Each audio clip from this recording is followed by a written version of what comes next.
I am Angelina. I am 30 years old. Today, I am going to share some things from my life with you. Please subscribe to this channel, and if you like the story, make sure to give it a like. I am a village girl. I grew up in a small village surrounded by green fields and tall coconut trees. The roads were narrow and dusty, but they were always full of life. Every morning, I woke up to the sound of birds and the smell of fresh cow milk boiling in the kitchen. My parents were farmers. They worked very hard in the fields to give me food and send me to school. I was their only child. They loved me very much, but we did not have much money.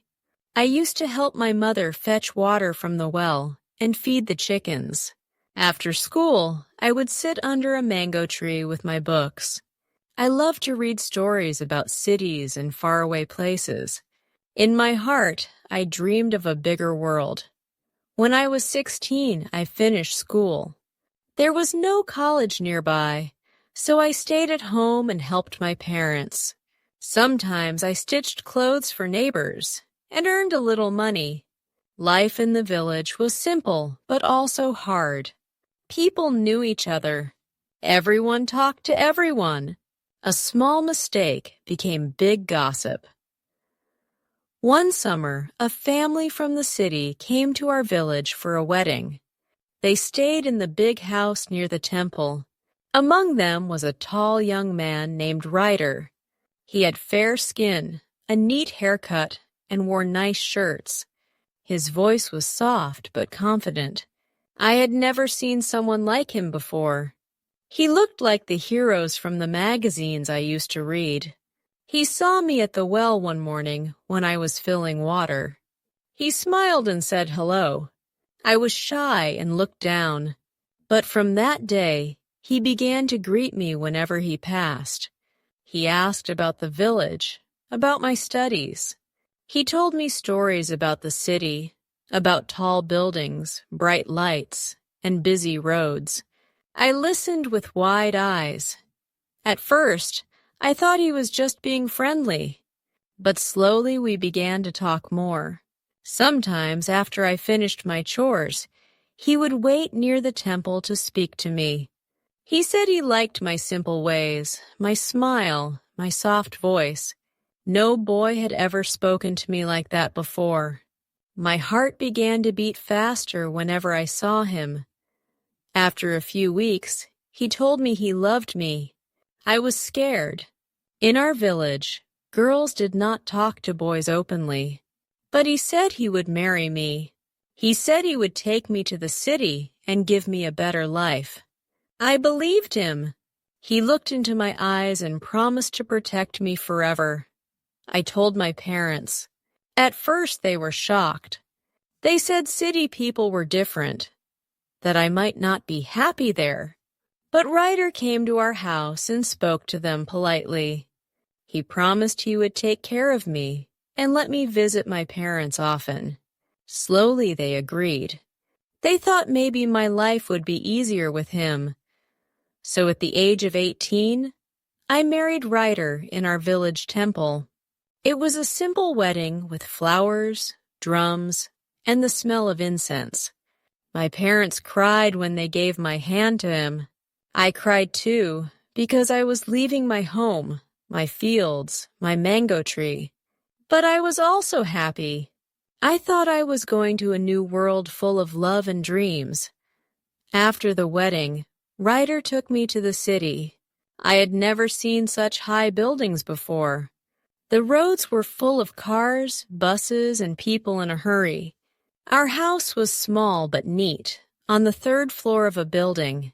From the window, I could see lights at night like thousands of stars. At first, I felt lost, but Ryder was kind. He bought me new clothes, took me to markets, showed me parks. I was learning to cook city food and speak a little more English. 1 year later, I gave birth to a daughter. We named her Anya. She was tiny, with big brown eyes and soft hair. Holding her in my arms was the happiest moment of my life. Ryder was also happy. He held her close and said we were a perfect family. I believed our love would last forever. My name is Angela now. That is what people in the city call me. I live with my husband Ryder and our daughter Anna, who is 7 years old. When I first came to the city, everything was new and bright. Ryder worked in an office. He left every morning in clean shirts and came home in the evening. I stayed at home with Anna. I cooked, cleaned, and tried to make our small apartment warm. I learned to shop in supermarkets, to cross busy streets, to speak with neighbors. It was not easy, but for a few years I felt safe because Ryder still smiled at me and played with Anna. Slowly, things began to change. Ryder started coming home late. He said he had extra work. He stopped looking into my eyes when we talked. He would eat dinner quietly and spend more time on his phone. On weekends, he often said he had to meet friends or attend office events. I tried to talk to him. "Ryder, is everything all right?" I asked.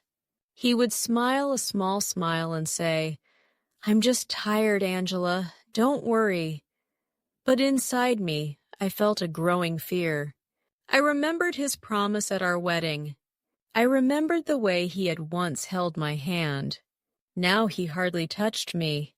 Sometimes he even got angry for small things. If the food was late, if Anna made noise. One afternoon, while cleaning the living room, I saw a small card fall out of Ryder's jacket.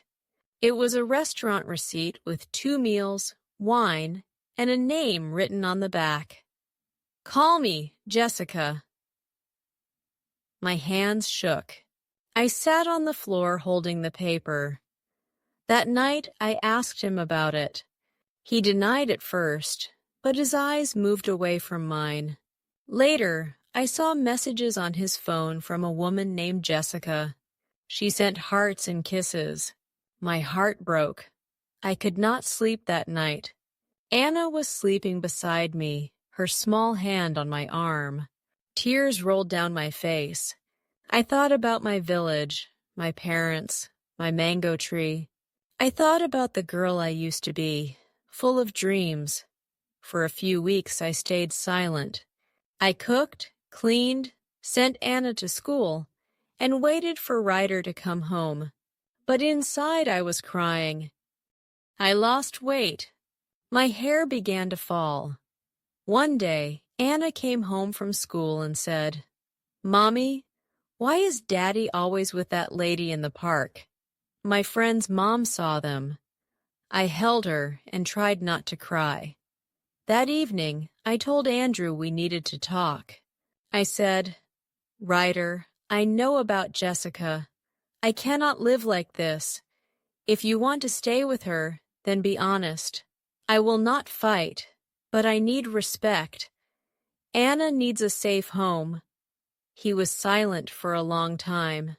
Then he said, "I am sorry, Angela. I did not plan this. I was lonely. I was weak. But Jessica means nothing." I looked at him and said, "She may mean nothing to you, but she has broken my heart. You broke your promise. I cannot be the same Angela anymore." That night, I packed a small bag for Anna and me. I went to stay with a friend from church. It was not easy. The city was big and cold, but people helped me. I found a small job sewing clothes. Anna went to school near the church. At first, I felt ashamed, but slowly I began to feel strong.